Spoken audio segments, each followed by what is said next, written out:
ये इतना आसान मामला किसी के लिए भी नहीं है कि उनकी खुराक में शायद कुछ ऐसी आमेज़िश की जा रही है, क्योंकि आपको ये पता है कि इस वक़्त वो अडियाला, आई am sure they should be very concern, लोगों ने इनका कख नहीं छोड़ना। आज भी लोग तहज्जुद में, नफ़लों में खान की उम्र के लिए दुआ करते हैं। पंजाब की तरफ से जो लीडरशिप इस दफा आपको जो खास तौर पर अभी आपको नजर आएंगे कि जो अब इन प्रोटेस्ट में आगे इन दिनों में आगे नहीं आएगा, party is going to take a very strong notice on this. इस पाकिस्तान में हर उस पाकिस्तानी का मुस्तकबिल है जो इमरान खान के नजरिए की सोच के ऊपर खड़ा हो। मतलब आप सख्ती से अब घबराएंगे नहीं, जो मर्जी हो जाए, अब आपने अपना एहतजाज करना है, जो एक आपका हक है वो अपने ले। अब पीछे बचा ही क्या जी। अब जो आखिरी ये सेनेट के इलेक्शन की सबसे बड़ी वारदात हुई वो परसों इलेक्शन कमीशन पाकिस्तान ने की। 180 सीटें हैं जो हमसे खींची गई हैं, 87 का नंबर है टोटल जो हमारा शॉर्टफॉल है। 55 लोग हैं जो ट्रिब्यूनल में जा रहे हैं। बिस्मिल्लाहिर्रहमानिर्रहीम, अस्सलाम वालेकुम। मैं हूं सैबिक आज़मी, आप देख रहे हैं फेसबुक और यूट्यूब। मेरे साथ सेनेटर ओन बप्पी साहब मौजूद हैं। अभी सेनेट में इनके कुछ दिन बाकी हैं और ये बड़े अहम दिन हैं, लेकिन इस वक्त मैं पहले आपको जल्द जो इस वक्त की लेटेस्ट डेवलपमेंट है वो बता के फिर उनके पास सवालात का सिलसिला रखते हैं। तहरीक इंसाफ का एहतजाज इस वक्त सबसे अहम मामला है, क्योंकि ये एहतजाज इमरान खान साहब की रिहाई के साथ बराह रास्त मुंसलिक है। तहरीक इंसाफ जो अपना पावर शो करने जा रही है, दूसरे मानों में अवाम की ताकत दिखाने जा रही है, ये मैंडेट समेत तमाम मामलात का हल, जिसपे अवाम बार बार यही बात करती है कि एहतजाज करें, सड़कों पर आएँ, तो अब ये सड़कों पर आने के लिए तैयार है। खैबर पख्तूनख्वा में इस वक्त इनकी ज़ाहिर है हुकूमत मौजूद है। माजी में जो मसाइल इन्हें वहाँ से रोका जाता था ज़िले इंतज़ामिया की तरफ से, पुलिस की तरफ से, इदारों की तरफ से, अब शायद इनके लिए वो मामलात ना हो, इसलिए एक बहुत बड़ी तादाद में लोग निकल सकते हैं। और खैबर पख्तूनख्वा में इस वक्त अगर आप सूरत हाल बताऊँ तो बड़े जो ओहदे हैं तहरीक इंसाफ के, जैसे चेयरमैन बैरिस्टर गोर वो भी KPK से हैं, उमर अयूब साहब जो अपोजिशन लीडर है वो भी KPK से हैं, शेर अफजल मरवत पार्लिमानी कमेटी के चेयर वो भी KPK से हैं, असद कैसर साहब हैं, और लोग भी हैं। बाकी KPK के इस वक्त ज़्यादा नशिस्तें हैं वहाँ, लेकिन पंजाब की एक बड़ी स्ट्रेंथ है। पंजाब में अभी जो रहनुमा है उनकी क्या सूरत हाल है वो ओन साहब से पूछेंगे इसके सवाल। इसके साथ साथ जो बड़ी डेवलपमेंट, 1 लाख असातिज़ा जो पाकिस्तान में एक बहुत बड़ी ताकत है, इन्होंने इमरान खान की तहरीक और रिहाई के लिए इस तहरीक में शामिल होने का ऐलान कर दिया, और ये एक बहुत बड़ा मामला होगा। बहुत आपको पता है उस असातिज़ा और वकला बहुत बड़ी ताकत है। और इसके अलावा सुप्रीम जुडिशल काउंसिल में, जिसमें आज मज़ाहिर अली नकवी साहब को उन्होंने बाकायदा तौर पर रेफरेंस भेजा कि बरतरफ करें सदर साहब को, उन्होंने इस्तीफा दिया हुआ है। लेकिन ये मामला भी बड़ा अहम होने जा रहा है। इनके ऊपर मरीम नवाज साहिबा के बहुत सारे इल्जाम थे, और उसके बाद आपको पता है इस्तीफा आया था, वो मामला था। और पंजाब के जो ज़िले सदर हैं जमील असगर भट्टी साहब, उनकी ऑफिशियल स्टेटमेंट अभी सामने आई। इलेक्शन से 10 दिन पहले इन्होंने मरीम नवाज साहिबा के बारे में एक तकरीर की, और फिर इन्हें 4 दिन आपको पता है अपने पास रखा गया, अगवा किया गया, और इन्हें कहा गया कि बुशरा बीबी पर, इमरान खान पर इल्जाम लगाएं या माफ़ी मांगे। अभी इन्होंने माफ़ी मांगी, कहा मैं अपने नज़रिए से नहीं हटता, लेकिन माफ़ी मांग के वो वापस आ चुके हैं। और बप्पी साहब मेरे साथ मौजूद हैं, इनसे बात करते हैं। बप्पी साहब बहुत बहुत शुक्रिया, आपने ज्वाइन किया। सबसे पहले सर मैं आपसे इमरान खान साहब की जो अडियाला में आपको पता है मौजूद है, एक इंसिडेंट भी हुआ, वहाँ से 3-4 लोग भी पकड़े गए, नक्शे बरामद हुए भारी मिकदार में, अपने समा में बाकी मेन स्ट्रीम मीडिया पे देखा होगा। खान साहब की जान को इस वक्त खतरा है। दूसरी तरफ बुशरा बीबी भी बनी गाला में आपको पता है महसूर है। इस सूरत हाल में आपका एहतजाज भी हो रहा है, तो आप इस सारी सूरत हाल को कैसे देखते हैं? देखें, खान साहब इस वक्त पाकिस्तानी बल्कि दुनिया का एक बहुत बड़ा लीडर है, एंड आई एम श्योर कि उनकी जिंदगी के हवाले से जितना कंसर्न है पाकिस्तान में, इससे ज्यादा तो ओवरऑल पूरी दुनिया में भी होगा। अब इस वक्त जैसे अडियाला में है, आज सबको याद हो कि कुछ अर्सा पहले एक उमर अयूब साहब ने ट्वीट भी किया था जिसमें उन्होंने बुशरा अब्बा की जिंदगी के हवाले से, कुछ खतरात के हवाले से कहा था कि उनकी खुराक में शायद कुछ ऐसी आमेजिश की जा रही, क्योंकि आपको ये पता है कि इस वक्त वो अडियाला जेल में तो है, लेकिन उनका हाउस अरेस्ट बनी गाला में किया गया। और ये कोई ऐसी चीज नहीं है जो हमारी ख्वाहिश भी की गई। हमारी ख्वाहिश थी कि बुशरा आपा को अडियाला अगर आप भेज सकते हैं तो वहां भेज दीजिए। ऑल्दो कि ये केस गलत था, आपको शायद पता होना चाहिए कि एक घरेलू खाता उनका जिससे से कोई ताल्लुक नहीं, तोशा खाने में उसको 10 साल की सजा दे दी, लेकिन इसलिए कि पब्लिक सेंटिमेंट कहीं इनके खिलाफ ना चला जाए तो उनको हाउस अरेस्ट करके बनी गाला डाल। लोग की खुराक है वो इस वक्त अडियाला से जाती है। तो उमर अयूब साहब ने ट्वीट भी किया था और हमने बहुत सारी तकरीर भी की कि जो खुराक है उनकी जारी है इस वक्त बनी गाला में, उसमें हमें शक है कि कुछ ऐसी आमेज है जिससे उनकी जिंदगी को खतरा हो सकता है। तो उसके भी पॉइंट रेज किया। अब कल वाला जो वाक़या है उसकी तफसील तो यकीनन अभी तक बिल्कुल कहीं ना कहीं रोक दी गई है, कोई सामने नहीं आ रही। लेकिन ऐसा इवेंट अल्लाह ना करे, खुदा ना खास्ता अगर कुछ होता है तो उसका डायरेक्ट इल्जाम तो अथॉरिटीज पे आएगा, वो यकीनन पंजाब गवर्नमेंट पे आएगा। अडियाला पंजाब गवर्नमेंट के नीचे आता है, मरीम नवाज शरीफ के ऊपर आएगा, इनकी गवर्नमेंट और जो फेडरल गवर्नमेंट बनी है इनके ऊपर जाएगा। सो अल्टीमेटली उनकी सेफ्टी इनका कंसर्न है, और अल्लाह ना करे ऐसा कोई इवेंट होने की भी प्लानिंग करता है, I am sure they should be very concern. लोगों ने इनका कख नहीं छोड़ना। अल्लाह ना करे कि कोई अटैक होना तो दूर की बात, अगर ऐसे अटेम्प्ट भी होती है तो डायरेक्टली उसकी शहबाज शरीफ और मरीम नवाज शरीफ इसका जो है ना ताल्लुक, डायरेक्टली उनके ऊपर इल्जाम आएगा जी। बिल्कुल। उसके अलावा भी बपी साहब जो बड़ा अहम मसला है वो जो स्लो पॉइज़निंग का इमरान खान ने भी बारहा ये खदशात ज़ाहिर किए, अलीमा खान साहिबा ने भी बात की इस पे। अब जो सबसे बड़ा मेन मसला जिस तरह इमरान खान साहब का वज़न गिरने का अलीमा खान साहिबा ने बताया, फिर अभी जो उन्होंने दाँतों का अपनी तकलीफ़ का और आँखों में इन्फेक्शन ये जो हुए हैं, ये वो स्लो पॉइज़न के बहुत सारे ऐसे सिम्पटम्स हैं, अगर आप गूगल पे जाके देखें, तो बहुत सारी ऐसी चीज़ें हैं जो खतरनाक हैं। तो आपकी इस वक़्त जो पीटीआई की आपकी जो क़यादत है, इनके पास क्या लाए-अमल है? मतलब आप क्या चाहते हैं कि ये इंटरनेशनल मामला उठाया जाना चाहिए? एमनेस्टी इंटरनेशनल को बताना किसको बताना चाहिए? अवाम को जो एहतजाज आप कर रहे हैं, उसमें आपको उम्मीद है कि यहाँ से मसला हल होगा? एहतजाज जो है वो तो हमारा है मैंडेट चोरी का, ठीक? वो खान जी, साहब के हवाले से तो एहतजाज जो खान साहब के हवाले से वो हमने असेंबली में भी कहा, अपनी नैरेटिव में भी कह रहे हैं, मीडिया के ऊपर भी बात कर रहे हैं, बार-बार कह रहे हैं कि खान साहब और बुशरा आपा की ज़िंदगी को खतरा है और उसकी वजह हमें जो समझ लग रही है कि शायद उनकी खुराक में कोई ना कोई ऐसा मामला आ रहा है। But having hmm, said that मैं दोबारा इसको रीट्रेट करता हूँ, ये इतना आसान मामला किसी के लिए भी नहीं है। आप इमरान खान अब एक वो एक पाकिस्तानी नॉर्मल नहीं है, वो ओन बप्पी और सदीक आज़मी नहीं है।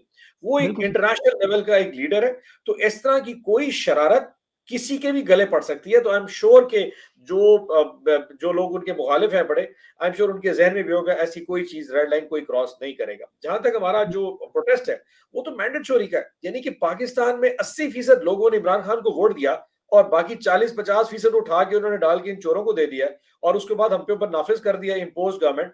मतलब देखिए ना बंदर बांड चेक करें, सिंध तुम्हारा, बलूचिस्तान हमारा, पंजाब तुम्हारा, केपी उनका, चलो केपी शुक्र है बख्श दिया उन्होंने। डिप्टी चेयरमैन तुम्हारा, चेयरमैन सेनेट हमारा, स्पीकर तुम्हारा, डिप्टी हमारा, प्राइम मिनिस्टर तुम्हारा, कैबिनेट तुम्हारी। मतलब इस तरह की तो यानी कि वो जब कच्चे के डाकू नहीं होते थे, वो जब माल चोरी करके लाते तो फिर सारे बैठ जाते हैं, यार ये तो बड़ी बात बक्सा तुम लेके जाओगे, साइकिल मोटर तुम्हारी, स्कूटर तुम्हारा हो गया, फलाना। मतलब एग्जैक्टली, और कोई मुंह पे शर्म नहीं है, यानी कि इंसान की कॉन्शियस होती है, कोई गिल्ट होता है, कोई जमीर। ऐसे बेजमीरे लोग हैं, और यकीन करें ये अपने बच्चों को शक्ल नहीं दिखा सकते। ये जब अपने बिल्कुल, घरों में जाते हैं अपने बच्चों से आंखें नहीं मिला पाते, because they know at heart Maryam Nawaz Sharif से लेके शहबाज शरीफ, हमजा, सारे नवाज शरीफ, सारे चोरी के मैंडेट के ऊपर सीटों के आगे बैठ गए। And they all know it, ये चोरी का मैंडेट रात को, मतलब मैं हैरान हूं लोगों, कहता हूँ रात को जब कौम सोई थी, जब वो अपना पूरा हक अदा करके आई थी उस दिन 8 फरवरी को, उन्होंने कहा जी आज हमने पाकिस्तानियों का हक अदा करके इमरान खान को हाँ, वोट कर दिया। सुबह की नमाज तक सारी कौम ऐसे बैठे जैसे डब्बे अपने साथ लेके बैठे हो। नमाज पढ़ के बिल्कुल, सोए, 9 बजे उठे और काया पलट चुकी थी। सारे डब्बों में से उन्होंने क्या पता नहीं क्या चीजें निकालनी शुरू कर दी। मतलब आप चीफ इलेक्शन कमिश्नर की ढीठ पुनः चेक करें, बस उस स्टबर्ननेस देखें। रात को 7 बजे गायब हो गया, 11 बजे अचानक कहीं से बरामद हो गया, कहता है मैंने 2 बजे तक सारे रिजल्ट अनाउंस कराने, और खुद यह कहता है मुझे लगता है मेरे प्रिजाइडिंग ऑफिसर गायब हो गए, वो कहीं ट्रकों में चले गए। मतलब सच अ गूफ, मतलब उसकी पता नहीं अक्ल कैसे है। वो कहीं चल रहा था ना कि अगर ट्रंप को कोई हरा सकता है तो यही भाई साहब हरा सकते हैं, बाकी सही बात दुनिया है, में क्या कहती रहे। सो पाकिस्तान में जो कुछ हुआ है उस पे अगर आज प्रोटेस्ट नहीं करेंगे तो कल कौम के बच्चे क्या कहेंगे, हम वोट नहीं डालेंगे, बिकॉज उनको पता है कि उनका वोट मैटर नहीं करता। एक एक हाँ, लाख वोट से अगर आपने लोगों को उठा के असेंबली भिजवाना है, तो फिर पाकिस्तान में इलेक्शन का प्रोसेस छोड़ दें। आप लिस्ट जारी कर दिया, भाई तुम एमएनए, तुम चीफ मिनिस्टर, तुम प्राइम मिनिस्टर। आई कौम के 50 अरब जाया कर रहे हैं, चलने दे कौम, पहले तो 70 साल चल गई है, 70 साल और भी शायद चल जाए खुदा के सारे। So this has to stop. उसके लिए हमारी अगर पार्टी ने आज स्टैंड लिया और हम करते रहेंगे, और आप देखेंगे ये जो खौफ का बोतल है ये टूट चुका है। बिल्कुल अगर सही बात। मरीज समझती है कि वो हमारे एहतजाज के ऊपर इतने को जालमाना कार्रवाई करते, तो बीबी अखीर याद रखी, तू भी मतलब इसी दुनिया में पलती है, तेरे में भी वही सांस है जो खुदा की तरफ से देगे। You can't run away with this thing. ये खल के खुदा के ऊपर जो जुल्म है, इससे कोई दौड़ सकता है? हम मतलब पाकिस्तानी है, हमारा राइट है पूरा मैंने एहतजाज करना। Who has given you the right कि तुम हमारे पे एहतजाज करो? इस एतवार को प्रोटेस्ट हो रहा है, लग पता जाएगा कि कितना पाकिस्तानी करता है, कितना तुम जुल्म करती हो। इंशाल्लाह विल शो देम मसल के हमारे मसल है कितने स्ट्रांग। अच्छा, अगर इस एहतजाज की बात करें कि खैबर पख्तूनख्वा में तो नज़र आता है कि बाकायदा तौर पर वहाँ तो हुकूमत भी बन चुकी है, वो लोग भी बड़े पावर से निकले। पंजाब ने आप लोगों को बड़ा हैवी मैंडेट दिया, वहाँ पे आप अटक से गुजरात तक देख लें, पिंडी से देख लें, इस्लामाबाद, यानी सारा जो मैंडेट है वो आपके पास है, इसमें कोई शक नहीं। लेकिन पंजाब की तरफ से जो लीडरशिप इस दफ़ा आपको जो खास तौर पर अभी आपको नज़र आएंगे कि ये किस तरह एहतजाज को लीड करेंगे जिस तरह शेर अफजल मरवत ने कहा पिंडी इस्लामाबाद वो करेंगे, केपी में वहाँ अली अमीन गंडापुर करेंगे। पंजाब में आपकी क्या कोई ऐसी नजर नहीं आ रही चीज? थोड़ा सा कंफ्यूजन रह गया था, उसकी वजह है कि हमारे जितने मेंबर प्रोविंशियल असेंबलीज थे पंजाब के या मेंबर नेशनल असेंबली थे, वो इस्लामाबाद और लाहौर में मसरूफ थे। पहले चीफ मिनिस्टर का एक वो ढकासला सा इलेक्शन था, फिर प्राइम मिनिस्टर का एक चोरीशुदा इलेक्शन था, तो सारे यहाँ पे अपने हल्फ के वाले से मसरूफ थे, तो उन प्रोटेस्ट में वो लोग शामिल नहीं हो सके। अब जो इतवार को प्रोटेस्ट है, खान साहब ने बड़ा क्लियरली से कहा है कि तमाम पार्लियामेंटेरियंस अपने अपने इलाकों में इन प्रोटेस्ट में मौजूद होंगे, खास तौर पर जो जीत चुके हैं। जो हारे हुए वो तो प्रोटेस्ट करने आएंगे, जो जीत जी चुके हैं क्योंकि उनको मैंडेट इमरान खान का मिला, अपनी जात का कोई नहीं मिला। और वेरी बिल्कुल। फ्रैंकली लोगों ने वोट पूछा नहीं है कि टिकट किसके पास है, उन्होंने सिर्फ मूली गाजर बैंगन चेक किया कि इमरान खान के ऊपर किसकी मूली गाजर बैंगन, और वोट डाल के चले गए। सो इस एतवार को आप देखेंगे तमाम पार्लियामेंटेरियंस इन प्रोटेस्ट में मौजूद होंगे, टिकट होल्डर्स भी मौजूद होंगे और तमाम पार्लियामेंटेरियंस। और it is entirely very clear to all of them कि जो अब इन प्रोटेस्ट में आगे, इन दिनों में आगे नहीं आएगा, party is going to take a very strong notice on this one. बिल्कुल ठीक। अच्छा, ये भी खबरें आ रही हैं कि 9 मई के वाक़ये को एक दफ़ा फिर इस्तेमाल करके शहबाज शरीफ साहब जो हैं वो कोशिश करें कि तहरीक-ए-इंसाफ को किसी तरह कालादम करार दे दें। करप्शन तो आप लोगों को कोई है नहीं, कोई पकड़े नहीं गए केसेज़ ऐसे, तो इस मामले को दोबारा एक दफ़ा उठाया जाए। कभी तो तो एक ही आपको दफा लगता है मार ही दे यार, वैसे हमें जी? हमारा सांस ही दबा दे, हमारे गले दबा दे, हमारी जबानें खींच के बाहर डाल दे, हमें पुट्ठा टंगा दे, कपड़े उतार के हमें चौकों पे टांग ही दे, मम्मले खत्म कर दे, क्या हमें रोज रोज के टकर। 9 मई के चक्कर में अब शहबाज शरीफ जनाब ये गैरतमंद निकल पड़ेगा जी हमें। और भाई बात कर रही है तो मुल्क की बात करो। मतलब आप शहबाज शरीफ की 2 मिनट के लिए आप शक्ल देखना शुरू करें, आपको हंसी आना शुरू हो जाएगी, वेरी फ्रैंकली।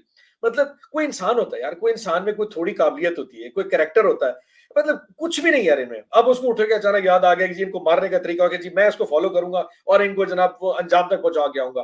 भाई पाकिस्तान पे तू नहीं कर, पहले तेरा भाई हमारे पे काबिज हो गया, अब तू आ गया, फिर कल तेरा बेटा आएगा, फिर तेरी भतीजी आएगी, फिर तेरा एक और बेटा आ जाएगा। मतलब पाकिस्तान में और कोई नहीं बचा तुम लोगों ने, मतलब यही चोरी शुदा लोग। पिछले 1.5 2.5 साल में हमें जब गिरा के गए थे, क्या कौन सा चंद चाड़ लिया था जो अब आगे करेगा? कुछ भी नहीं होने लगा, सिवाय हमें मारने के अलावा इसके पास कोई स्ट्रैटेजी है। बिकॉज इसने ये सोचा है कि आज इमरान खान या इसके चाहने वालों को ना मारा तो कल के मेरे बेटों को प्रॉब्लम आएगी, मेरी हुँ, नस्लों ने कैसे सर्वाइव करना। तो भाई तुम्हारे नस्लों का कोई फ्यूचर नहीं, ना तेरा मुस्तकबिल है ना तेरे बच्चों का मुस्तकबिल है। इस पाकिस्तान में हर उस पाकिस्तानी का मुस्तकबिल है जो इमरान खान के नजरिए की सोच के ऊपर खड़ा हुआ, लाइक माई जी, सेल्फ। अब वो सारे लोग जो समझते हैं कि ये स्टेटस को, इसकी जंग हम लड़ते रहेंगे और पूरा पाकिस्तान 25 करोड़ जंग लड़ रहा है। जो वोट डालने आए थे वो कोई पीटीआई के लोग नहीं थे, वो आम एक शहरी था, कोई रेडी वाला था, कोई ट्रक वाला, कोई वैगन चलाने वाला, कोई दुकान वाला। वो समझता था कि अल्लाह ने मेरे हाथ में तकदीर में इस मुल्क पे हुक्मरानी का फैसला किया। वो समझता था बिल्कुल, कि मैं अपने अंदर तकदीर इस मुल्क की लिख सकता हूँ। ही केम आउट और वो खड़ा रहेगा। आज भी लोग तहज्जुद में, नफलों में खान की उम्र के लिए दुआ करते हैं। ये खान की ब्लेसिंग है। इनसे पूछ के दिखा दे कोई पाकिस्तान इनका नाम लेना भी अपनी जबान से पसंद नहीं करता। ट्रस्ट में ये हकीकत। लोग सड़कों पे निकलते हैं, लोग गालियां निकालते हैं। सो मैं उठ के नवाज शबाज ये कर दो और भाई तुम जो दिल के लिए कर देखो, कुछ नहीं होने लगा। एट द एंड तुम्हारे नसीब में वो बेइज्जती लिखी हुई है, and at the end you will have a very bad future in the, मतलब तुम्हें अंदाजा हो जाए तुम्हारा मुस्तकबिल बहुत बुरा है भाई। मतलब आप सख्ती से अब घबराएँगे नहीं, जो मर्ज़ी हो जाए अब आपने अपना एहतजाज करना है, जो एक आपका हक पीछे है वो बचा ही अपने क्या, लेके। आप पीछे बचा ही क्या जी, क्या सख्ती और क्या, मतलब देख लीजिए पंजाब पुलिस सारा कुछ देख लिया जी। अब मैं तो समझता हूँ कि जो कुछ हमारे साथ 1 1.5 साल में हुआ है, हम अब वो पीटीआई रहे नहीं, हम वो पाकिस्तानी भी रहे। सो ये क्या इन्होंने कर लेना है, क्या हमारे 2 डंडे मार लेंगे फिर नीचे लौटा देंगे, कोई बर्फ कर, कुछ नहीं होने लगा जी, क्या देख लेंगे सारा कुछ। बिल्कुल सही। ये मैंने आज व्लॉग में ये बात की थी, वाक़ई पाकिस्तान की कौम वाक़ई अब किसी हद तक हम लोग ढीठ भी हो चुके हैं। इतने मज़ालिम देख लिए, इतनी दास्तानें देख ली, अब ये ज़ुल्म ही नहीं लगता। ख़ैर अच्छा, इसमें 11 मार्च को आपका जो टेन्योर है वो ख़त्म हो रहा है सेनेटर का। इसके बाद क्या प्लान है आपका? पॉलिटिकल आप लोग क्या एक्टिविटीज़ करेंगे जो सेनेटर्स हैं? मेरा टेन्योर नहीं खत्म हो रहा जी, मेरा टेन्योर 2027 में खत्म होगा, मेरे 3 साल मुकम्मल अच्छा, होंगे, बाकी 3 साल रहते हैं जी। सो सॉरी, वो मेरा तो टेन्योर मतलब उन 27 में होगा। 50% लोगों में आप शामिल नहीं हैं, वो जो नहीं, मैं रिटायर शामिल हो नहीं हूँ क्योंकि जो 48 सेनेटर रिटायर हो रहे हैं हमारे 45 के। सीनियर, वो और बहुत सारे दोस्त हैं, तो उनका री इलेक्शन इंशाल्लाह 3 अप्रैल को आ रहा है। वो खान साहब ने फैसला करना है कि उनमें से कौन-कौन री इलेक्ट होगा। मेरा भी 3 साल का टेन्योर बाकी है। बेहतरीन, ये तो बड़ा अच्छा है, ये मेरे लिए खबर बन गई, मैं तो आपको सीनियर समझ रहा था, आप तो मैं हमारे मैं नौजवान हैं। बहुत जूनियर हूँ जी। अच्छा अच्छा, इसमें आप ये मुझे बताएँ कि अब ये सेनेट में करारदाद भी जमा हुई इमरान खान की रिहाई की। सेनेट में आप लोग बड़ा, अभी फैसल जावेद हैं, आपने बड़ी ज़बरदस्त तकरीरें भी की, आपके साथ सादिया अब्बासी साहिबा भी हैं, वो नून लीग की हैं हालाँकि, लेकिन उन्होंने भी बड़ी एक मिली-जुली एफर्ट है, तो आप सेनेट में आपको क्या लगता है कि ये जो चेयरमैन सेनेट बनाने की कोशिश की जा रही है, उसमें क्या वारदात हो सकती है और आप लोग क्या करेंगे वहाँ? ये जो मैंडेट चोरी का जो पूरा चैप्टर है ना, इसके 3, 4, 5 मेन चैप्टर्स थे। पहला वो था कि खान साहब को जेल डाल दिया। दूसरा चैप्टर था कि हमारे जो उम्मीदवार थे, उनके कागज़ात रिजेक्ट करने शुरू कर दिए। फिर उनको कैंपेन नहीं करने दी। फिर 8 फरवरी की रात को जो कुछ हुआ, ऊपरी कौम ने देखा। बैलेट बक्स छोड़ दे, फॉर्म 45, फॉर्म 47 का रौला कर दिया। अब जो आखिरी ये सेनेट के इलेक्शन की सबसे बड़ी वारदात हुई, वो परसों इलेक्शन कमीशन ऑफ पाकिस्तान ने की है कि हमारी रिजर्व सीटें उठा के, बिल्कुल। मतलब 2 आप चेक करें, इनका दिमाग चेक करें। एक होती है ना ढीठ पुणे से चोरी करना और कहना हाँ मैंने की है। यानी कि आपने हमें सुन्नी इत्तेहाद काउंसिल में ज्वाइन करने के बाद, जिसमें कानून में शामिल है कि किसी भी पॉलिटिकल पार्टी में इंडिपेंडेंट शामिल हो सकते हैं, आपने ना सिर्फ हमें वो रिजर्व सीटें नहीं दी, बल्कि वो जो माल मसरूका जो हमसे बरामद हुआ, उनको उठा के आपने इनको दे दिया। भाई किस राइट के तहत? जब वो सीटें हमारी नहीं है, तो आपने इनको, यानी कि किसी ने अगर 50 सीटें दी हैं, तो उसको जनाब 10 सीटें रिजर्व मिल गई। चलो जी, ले गए चोर। बिल्कुल। हमारे जो हिस्से की 10 सीटें वो भी उठा के उनको दे दी और फिर कहते हैं इनको देना बनता है। मतलब इसमें कोई अकल काम करती है? तो सेनेट के इलेक्शन में पहले ही धांधली शुरू हो चुकी है कि हमारी रिजर्व सीटें उठा दी जस्ट बिकॉज कि प्रेसिडेंशियल इलेक्शन जो आ रहा है उसमें जरदारी साहब को एक्स्ट्रा वोट मिल जाए। फिर जो सेनेट के इलेक्शन आए में, क्योंकि इन्हीं एमपीओज एमएनएज ने वोट करना है, फिर इन्हीं से वोट लेके सेनेट का इलेक्शन। मैं समझता हूं ये पूरा जो पार्लिमानी निजाम इस वक्त पाकिस्तान में खड़ा जा रहा है, वो हाउस ऑफ कार्ड्स है और ये ऐसे कार्ड्स के ऊपर खड़ा होता जाएगा।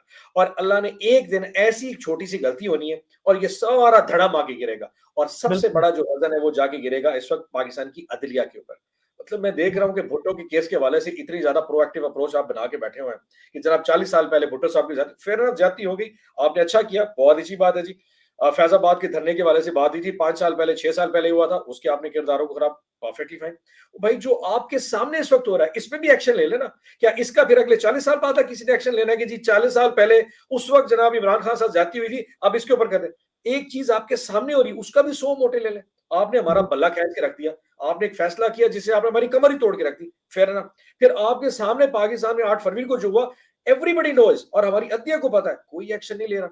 भुट्टो का केस उठा लो, फैजाबाद उठा लो। सो पाकिस्तान में इस वक्त जो कुछ है वो एक्सपोज हो रहे हैं, किरदार एक्सपोज हो रहे हैं। ठीक है, ये जो बड़े बड़े कैरेक्टर्स एक हवे बनाए हुए थे वो सारे एक्सपोज होते जा रहे हैं और अल्लाह ने खास खान पे खास करम किया। बैठा वो जेल में, लेकिन सबको आहिस्ता आहिस्ता आहिस्ता एक्सपोज करता जा रहा है। And I am amazed, election commission Pakistan हो, फेडरल गवर्नमेंट हो, पंजाब गवर्नमेंट हो, हमारी हाई कोर्ट के जजेस देख लें। मतलब हम पकड़े जा रहे थे, हाई कोर्ट जज कहते यार जाओ प्रेस कॉन्फ्रेंस कर लो, किसने कहा तुम यहाँ के आओ, उधर जाओ। इस तरह की, मतलब व्हाट कैन आई से, तो वेरी बिल्कुल। अनफॉर्चुनेटली। आज फजलुर रहमान साहब ने बड़ी इंटरेस्टिंग बात की। उन्होंने कहा जिसको लाना होता है उसके केसेस 100 केसेस जो है वो एक हफ्ते में खत्म, और जिसको निकालना होता है, जिसको फंसाना होता है, जैसे खान साहब थे उनके ऊपर 200 केसेस एक हफ्ते में डाल दिए। तो ये जजेस देख रहे हैं, इनके कंधे पर बंदूक रख के चलाई जा रही है, इसमें कोई शक नहीं। ये इसका बेनिफिशियरी है, इसके पूरी फुल इन्वॉल्वमेंट है। अभी सर इशू बहुत पता सारे क्या, और। जी जी। मॉरल कैरेक्टर ही खत्म हो गया है। मतलब वेरी फ्रैंकली हमारी इस कौम में जो लोग डिसीजन मेकर्स हैं, जो डिसीजंस करते हैं, जो आला ओहदों पे बैठे होते हैं, कोई 22वें ग्रेड का ऑफिसर, अब एक आरओ एक डिप्टी कमिश्नर होता है, ठीक, उसकी 1.5 बिल्कुल। लाख 2 लाख तनख्वाह होगी। अगर कोई उसके ऊपर प्रेशर डाल के कोई फैसला कराता है, यार जाने दो, रिजाइन कर दो, चले जाओ, छोड़ दो भाई, मैं नौकरी नहीं करता। इंसान अपनी कॉन्शियस को भी तो जवाब देता है। जस्ट बिकॉज किसी ने प्रेशर डाला, उन्होंने फैसला कर दिया। सो मोरालिटी इस वक्त सोसाइटी में खत्म होती जा रही है और जिन लोगों के पास ताकत है, अगर वो थोड़े अपने मॉरल स्टैंड पे खड़े हो जाए, चीजें बहुत ज्यादा सीधी हो सकती है। लेकिन क्योंकि हर बंदा अपनी स्किन सेव कर रहा है, मैंने नौकरी बचानी है, मैंने पोस्टिंग बचानी है, मैंने जनाब ये नहीं कर रहा, वो उसमें आके प्रेशर में आ जाते हैं। सो पाकिस्तान में इस वक्त जब लोअर कोर्ट्स हैं या कई बड़ी कोर्ट्स में कुछ तरह के डिसीजन हो जाते हैं, तो मतलब थोड़ा सा अगर इस पर प्रेशर लिया जाता, पाकिस्तान कहाँ कहाँ पहुंच जाता। बट अनफॉर्चुनेटली प्रेशर कोई ले नहीं जाता और बस चीजें फिर आगे चलती जाती हैं। एंड वंस बिल्कुल। एक जगह कोई ऊपर सीनियर जगह पे, सीनियर अदलिया में कोई ऐसा डिसीजन आता है जिसमें थोड़ी सी ना झलक नजर, झोंक नजर आ रहा है कि यार इसमें फ्लॉ है, निचली अदालत उसको फॉलो करना शुरू कर दी, यार ठीक है हम भी नहीं जमानतें लेते, इनको रहने दो अंदर। सो अनफॉर्चुनेट इवेंट्स पाकिस्तान में दिस वे। बिल्कुल सही बात है। अच्छा, एक बड़ा अहम जो सवाल इस वक्त, आपकी इंतखाबी धांधली जो है उस पे नशिस्तों के मामले पर हम सब लोग सुनते हैं, कभी 170 होती है, कभी 180 होती है। इसमें कोई शक नहीं, अक्रॉस द बोर्ड आपका जो मैंडेट है वो तो चोरी हुआ, सारा डाका मारा गया। अगर सारे हल्के खोले जाए तो उसमें से हर जगह पे आप ही को सारे वोट जा रहे होंगे। लेकिन इनके नशिस्तों के जो नंबर हैं वो 87 भी आते हैं, 55 भी आते हैं जो आपसे छीनी गई। तो क्या इन हलकों का कोई प्रॉपर एक ऐसा सिस्टम नहीं बनना चाहिए कि पता हो कि ये सारे हल्के हैं, कि तो जहाँ पर कौमी में कितनी है, पंजाब में कितनी है, इस तरह सारी कोई डिटेल्स आनी चाहिए? अच्छा, वो उसके ऊपर पार्टी काम कर रही है। इशू ये है कि हमारी अपनी कैलकुलेशन से 180 सीट है। ये जो 55 का जी। नंबर कहीं से आता है, ये 55 वो लोग हैं जिनकी जो ट्रिब्यूनल्स में जाके इनकी एप्लीकेशन एक्सेप्ट हो गई है। सो ये ठीक। 55 केसेस इस वक्त ट्रिब्यूनल में चल रहे हैं, इसलिए बार बार लोग कहते हैं जी आप कहते हो तो 87 का नंबर है कि आप चाहिए 180 सीटें बनती हैं और असेंबली में इस वक्त हमारी 93 सीट्स है, तो हमारा नंबर 180 है। 55 वो सीटें हैं जिनके इलेक्शन कमीशन में ट्रिब्यूनल ने एप्लीकेशन एक्सेप्ट करके इनकी सुनवाई हो रही है, होना उनके साथ भी वही है। मतलब पाकिस्तान में अल्हम्दुलिल्लाह कोई इंसाफ की उम्मीद ना रखे, ये that is out of the question. बेफिक्र होकर चले इंशाल्लाह, ये गंगा जो है ना उल्टी गंगा यहाँ चलेगी। बट वो जो बाकी 87 55 में से जो 87 तकरीबन 30-40 वो इन प्रोसेस है। किसी का केस हाईकोर्ट में फंस गया, कोई भी इलेक्शन कमीशन में सुनाई दे रहा है, सो वो अभी थोड़ा बैक ट्रैक है, इस वजह से कंफ्यूज। अदरवाइज हमारी उस पूरी नंबरिंग के हिसाब से 180 सीटें हैं जो हमसे खींची गई हैं। 87 का बिल्कुल। नंबर है टोटल जो हमारा शॉर्टफॉल है। 55 लोग हैं जो ट्रिब्यूनल में जा रहे हैं और तकरीबन 30-35 ऐसे लोग हैं जो अभी ईसीपी में खड़े हुए हैं और अभी ट्रिब्यूनल में जाने हैं, सो उनके केसेस अभी बैक थोड़ा पीछे प्रोसेस पीछे स्लो चल रहा है उनका। बहुत अच्छी, ये आपने बड़ा अच्छा एक्सप्लेन किया कि 55-87 होती है, डिजिट्स आते हैं बार-बार, आपको पता है बहुत सारे, तो वो कन्फ्यूजन क्रिएट करते हैं। आपने बड़ा अच्छा एक्सप्लेन किया। अभी मईशत के हालात आपके सामने हैं, आपको पता है गुर्बत है, महंगाई है, बेरोजगारी है, आईएमएफ के ऊपर से कर्जे हैं। आज इन्होंने पीआईए को प्राइवेटाइजेशन का ग्रीन सिग्नल दे दिया, इदारे इन्होंने बेचने हैं ज़ाहिर है, सारे अपना वो टेन्योर पूरा करने के लिए। तो आपको क्या लगता है कि इन सारे मामलात में मईशत का क्या किरदार होगा इनकी हुकूमत गिराने में और आपके एहतजाज के साथ मिला अच्छा, के? अर्ज ये है कि देखें at the end of the day factors तो कुछ भी हो सकता है किसी का मौत गिराने का। तो इनका जो वजन सबसे बड़ा होगा वो अल्लाह के बाद हक के बाद अगर कोई चीज है तो वो मईशत होनी है। I am sure budget is just round the corner, अप्रैल मई के रोजों के फौरन बाद जो है ना बजट की तैयारी शुरू हो जाएगी। लेकिन अनफॉर्चुनेटली पिछले 1.5-2-2.5 साल में जो इनकी हुकूमत थी, देखिए हम तो 2021-22 से छुट्टी कर चुके हैं ना, हमारा तो कोई लेना देना है इस वक्त। 2024 आ चुका है, हमारा तो 2 साल से कोई, इन्होंने ही हुकूमत की है, निगरान सेटअप भी इन्हीं की मर्जी के आए हैं, वो लोग भी इन्हीं के मर्जी थे। सो जो कुछ है इनका किया करा है। अब ये नहीं कह सकते कि इमरान खान ने 18 में क्या किया था, 19 में, 1.5 साल कोविड के बाद, they can't blame us for it. So अगर ये बजट में जाके इनका लूप होल आता है which we can see it कि इतना बड़ा शॉर्टफॉल ये कवर नहीं कर सकेंगे। नहीं कर सकते। इकॉनमी वाहिद ऐसी चीज है जिसके वजन के नतीजे शायद दब जाएंगे, और मैं इसकी ख्वाहिश नहीं करता क्योंकि अल्टीमेटली उसका जो ब्रंट है वो अवाम के ऊपर जाना है, उसका प्रेशर बिल्कुल अवाम सही। पे जाना है। इनका क्या है, इनके तो बच्चे वैसे ही लंदन में रहते हैं, अभी भी अल्हम्दुलिल्लाह खुद भी नवाज शरीफ साहब खुद भी हम लंदन चले जाएंगे बिकॉज उनको पता लगा कि मौसम वहां पे अच्छा है और वो जो एयर क्वालिटी इंडेक्स है इस वक्त लंदन में बहुत अच्छा है। इस्लामाबाद में फिर बुरा हो रहा है तो शायद वो नहीं आ सके। सो हमारे बच्चों ने तो यहाँ रहना है, तो हम ये ख्वाहिश नहीं करते। बट जो चीज बड़े दरो दीवार पर बड़ी क्लैरिटी से नजर आ रही है कि शायद जून विल बी दी, और मेरी अपनी प्रोडिक्शन भी है कि जून विल बी टाइम जब ये सारे के सारा हाउस ऑफ कार्ड नीचे धड़ामा के गिरेगा। और मुझे उम्मीद है कि खुद कहेंगे भाई साहब पाकिस्तान की वाहिद साल्वेशन, वाहिद जो इसका इस वक्त जो रास्ता है वो इमरान खान है। आपको शॉर्ट बिल्कुल। टर्म में सिर्फ ओवरसीज पाकिस्तानी ही इस पूरी किरदार से निकाल सकते हैं, क्योंकि देखें लॉन्ग टर्म में तो आपको इंडस्ट्री को काम मेहनत करवानी है, आपने एक्सपोर्ट्स बढ़ानी है, वो तो बड़ा लॉन्ग टर्म प्रोसेस है। ऐसी कोई बिल्कुल। स्ट्रैटेजी है कि शॉर्ट टर्म में क्या है कि जो पाकिस्तानी इस वक्त बैठा हुआ है वो पाकिस्तान पैसे भेजना शुरू कर दे, उसको पाकिस्तान के सिस्टम पे एतबार आ जाए। वो कौन भेजेगा? वो शहबाज शरीफ को ज़कात अपनी ना दे, वो क्या करेगा? इमरान खान वाहिद ऐसा चेहरा है, मतलब मैं इसलिए कहता हूँ कि मैं एमडी बैतुल माल रह चुका हूँ। इमरान खान की टेन्योर में एमडी बैतुल माल था और बड़ा यकीन करें तो 18-18, 20-20 करोड़ की अपनी ज़कात के चेक पाकिस्तान बैतुल माल में जमा कराने आते थे। हम अपनी पहली को पैसे निकलवा लेते हैं, कोई ज़कात ना कट जाए, और वो बैतुल माल अपने हाथ से आते थे कि जी हम समझते हैं इमरान खान हमारे इस पैसे का अमानतदार हो सकता है। So overseas Pakistanis are the only key to this whole solution, और वो से तब आएंगे अगर वो इमरान खान को देखेंगे। सो सूनर और लेटर ये पाकिस्तान का जो इकोनॉमिक सिस्टम का निजाम है, वो जो बनाने वाले लोग हैं, आई होप कि वो भी समझ जाएंगे। Let's bring him out, discourse को करते हैं सीधा, चीजों को थोड़ा सीधा करते हैं, एंड वन डे इंशाल्लाह will see Khan coming out. बिल्कुल सही। अभी वज़ीर ख़ारिजा के लिए वैसे नाम इसहाक डार साहब का भी आ रहा है, उनका वज़ीर ख़ज़ाना का पहले आया था, वो उनके भी मसाइल आपस में चल रहे हैं। तो आपको नहीं लगता कि अल्लाह ये करे ना जो लगा, मर्ज़ी कर लें, यकीन करें। वो नहीं चल पहले सकता? नौसद जो है ना, पहले फाइनेंस मिनिस्टर बिठाया था, वहां भी बहुत ज्यादा काम खराब किया है। अब इसको पूरी पाकि दुनिया में इसकी शक्ल दिखानी पड़ेगी। यकीन करें को पाकिस्तान के लिए ये इतना कोई अच्छा लम्हा फिक्रिया होगा। वो तमाम पूरी दुनिया जब ऐसे फाइनेंस फॉरेन मिनिस्टर को देखेगी ना, तो वो हमारे तो सारा कुछ बैठ जाएगा। तो मेरे ख्याल में ऐसी चीज को आप तोहफतन हदियतन पाकिस्तान के अंदर रखें और बैरूनी मुल्क को ना दिखाएं। ये ना हो सारे हमसे ना डिस्कनेक्ट ही ना हो जाए पूरा दुनिया की, जी पाकिस्तान कोई ताल्लुक बिल्कुल। नहीं रखता, इस किस्म बपी की शय बाहर आ रही होगी। ये देखें कि अभी ओन भाई, अभी ये जिस तरह जरदारी साहब आपके प्रेसिडेंट, जिनके बारे में हॉलैंड में स्कूलों में निसाब में पढ़ाया जाता है कि करप्ट ये हैं 100%, 10%। शहबाज शरीफ साहब जो टीटी मास्टर के ऊपर आपको पता है इल्जामात की एक पूरी लिस्ट है। उसके बाद इसहाक डार साहब नंबरों की हेरा फेरी में पकड़े गए। इसके बाद जितने भी ओहदेदार हैं उनके सारे इंटरनेशनल लेवल पर ये माफिया के नाम मशहूर है। तो वाकई ये पाकिस्तान की, अल्लाह बचाए आपको इस बुरे हालात से जो इस तरह के लोगों के हाथ चढ़ गए। यकीन करें आपके लिए और हमारे लिए, हम सब पूरे पाकिस्तानियों के लिए इस वक्त वाहिद जो है ना मसला है कि हम रोज़ाना रात को नफ़ल की नमाज़ में अल्लाह से दुआ करें कि अल्लाह ऐसे हुक्मरानों से हमें बचा, निजात दिला। यकीन करें ये पाकिस्तान के ऊपर वज़न है, ये हमारी कोई बहुत बड़ा इस कौम ने कोई बहुत बड़ा कोई गुनाह कर दिया है, जिसकी सज़ा हमें ऐसे हुक्मरान मिल रहे हैं। मतलब इसहाक डार यार खुदा का नाम है, आसिफ ज़रदारी सदर पाकिस्तान होगा। मतलब ये पता नहीं किधर-किधर से पकड़ के लाए, आप इनकी यकीन करें, इनकी जायदादों के हिसाब ले लें, मतलब वो 16 अरब में कितने सिफ़र होते हैं, जो करप्शन शहबाज शरीफ का केस है, मुझे तो सफ़र समझने लगते हैं। मतलब कैलकुलेटर ऐसी चीज़ें और वो बिठा दे ऐसे बेड के जनाब कायदा मतलब वो देखें परसों उसने हल्फ उठाया, कल पेशावर पहुँच गया है।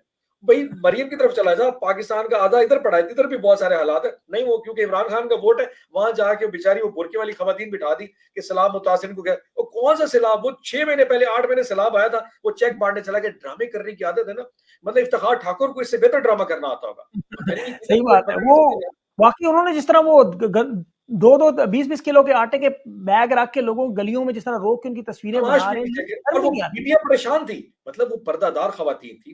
केपीके की आदत इस तरह नहीं है, वहाँ पे लोग जब देते हैं वो शर्म करते हैं, उनकी ईगोज़ है, उनकी अपनी इंटेग्रिटी होती है, तो वो तो बेचारी शर्म से मतलब अपने नकाब नहीं उतार पा रही, लेकिन बिठा दिया क्योंकि वहाँ पे वक़्त का हुक्मरान आ रहा था। 8 महीने पहले सैलाब या पता नहीं साल पहले सैलाब के डब्बे लेके बाँटने के लिए, ड्रामेबाज़ी तो अल्हम्दुलिल्लाह भाई पे भी खत्म है, शहबाज और अब वो नीचे जो मरियम बीबी भी आ गई है, वो सिर्फ़ ये दोनों का मुकाबला होगा, तुम देखें कौन बड़ा ड्रामा करके आता है और चक्कर अपना ऑडियो वीडियो मारेगा। कास्ट और बपी साहब बहुत-बहुत शुक्रिया आपका। इंशाल्लाह आपने अपना कीमती वक़्त दिया। इंशाल्लाह I will be in touch with you. Thank you so much.